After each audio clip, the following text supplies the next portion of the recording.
Today on the FluentJoy Podcast, we're talking about your first heartbreak.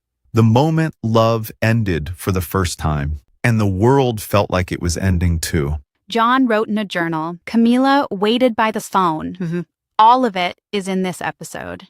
That is right. To be honest, I deeply regret agreeing to talk about the journal. I'm Camila, and this is the FluentJoy Podcast. Welcome to the channel. Let's get into it.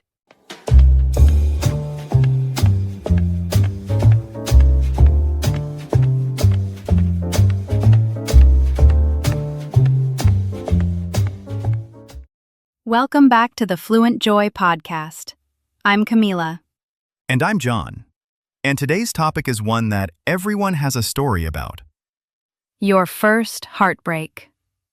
That moment when love ended for the first time, and the world felt like it was ending too. If you're listening to this, you're practicing English right now. Real conversations, real emotions, real vocabulary. That's how language actually gets inside you. Okay, Camila, first heartbreak. Who goes first? You go first. Why do I always go first? Because you always have the better story. That's both a compliment and an insult. Both. Definitely both. Okay, so, my first heartbreak. I was 17. Her name was Sophie. Sophie. We'd been together about 8 months, which at 17 feels like a lifetime. At 17, 8 months is basically a marriage. It really is. You've built a whole life together. You've survived so much. School tests, weekend plans falling through. Exactly, the whole journey. And then one afternoon, she said she wanted to talk. Those 4 words. The worst 4 words in any language. In every language. Universally terrible. She said she thought we wanted different things. And I didn't even know what that meant at 17. What did you think it meant? I thought it meant she'd met someone else, or that I'd done something wrong. But I think now, looking back, she just knew before I did that it wasn't right. She was more mature than you. She was significantly more mature than me, yes. Most 17-year-old girls are more mature than 17-year-old boys. This is statistically accurate, I won't argue. But at the time, I was devastated, completely devastated. What did devastated look like for you? I didn't eat properly for about 2 weeks. I listened to the same 3 sad songs on repeat. I wrote in a journal for the first and last time in my life. You wrote in a journal? I wrote in a journal, and it was terrible. The writing was terrible. What did you write? Things I will never repeat to another human being. That's the right answer. But the physical feeling of it, that's what I remember most. What do you mean, physical? Heartbreak actually feels physical, like something is wrong in your chest, like a weight that you can't put down. Yes, there's a reason we call it heartbreak and not mind break. Exactly. Your body feels it, not just your thoughts. You feel it when you wake up, that half second before you remember. And then you remember. And then you remember. And it hits you again fresh. Every morning, for weeks. That repetition is so cruel. Grief works that way too. It ambushes you when you're not ready. And heartbreak is a kind of grief. It really is. You're grieving the person, the future you imagined, the version of yourself you were with them. 3 losses at once. 3 at least. I hadn't thought of it that way before, but that's exactly right. But here's the thing. Looking back now, I'm grateful for it. Why? Because it was the first time I understood that feelings could be that big, that you could feel something so strongly it physically hurts. And that's important to learn. Very important. Because once you know feelings can be that big, you also know joy can be that big. That's a really beautiful way to look at it. I have my moments. You really do. Okay, my turn. Tell me everything. So mine was at 16. His name was Lucas. Lucas, very romantic name. Very. He was very handsome and very unreliable. The classic combination. The absolute classic. I don't know why we do this to ourselves. What happened? We were together for about 4 months, and I was completely obsessed with him. Not in a healthy way. In the way where you forget who you are a little bit. That kind of love. That kind. Where his mood determined my mood.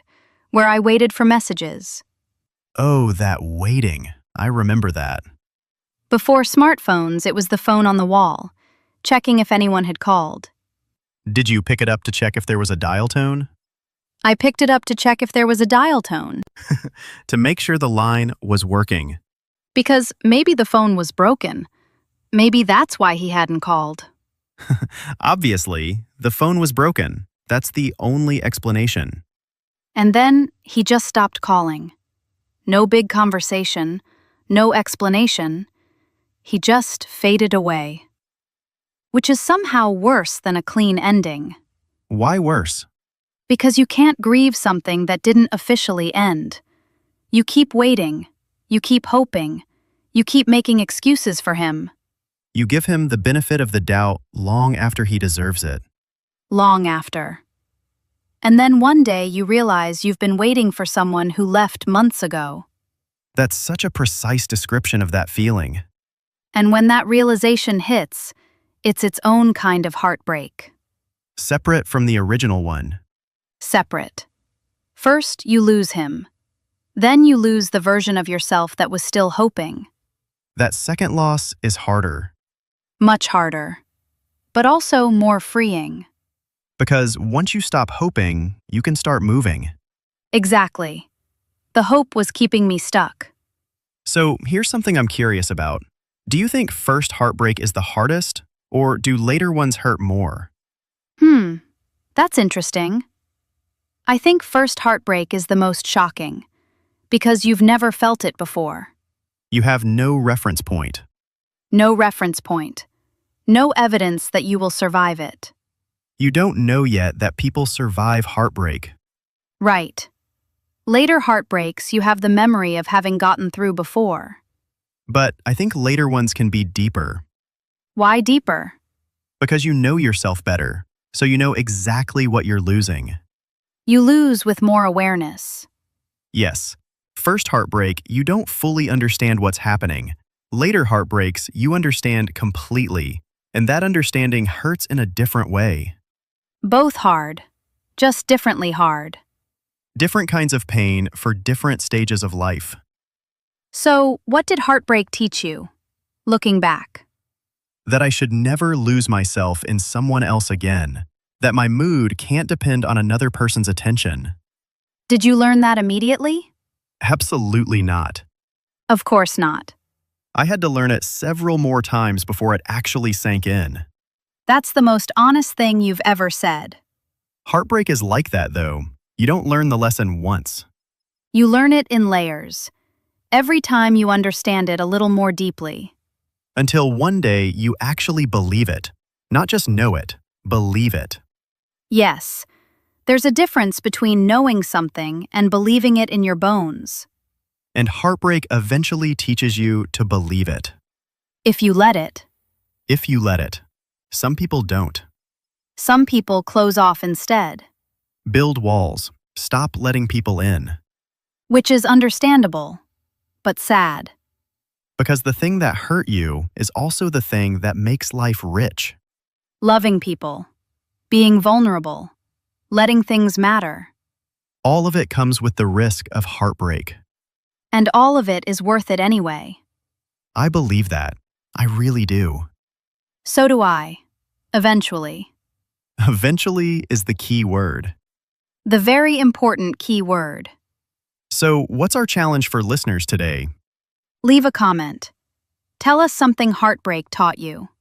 You don't have to tell us the whole story, just one thing you learned. One thing that stuck. One thing that changed how you love. We read every comment. I think this one will have some beautiful ones. I think so too. Thank you for listening to the FluentJoy Podcast. We'll see you in the next one.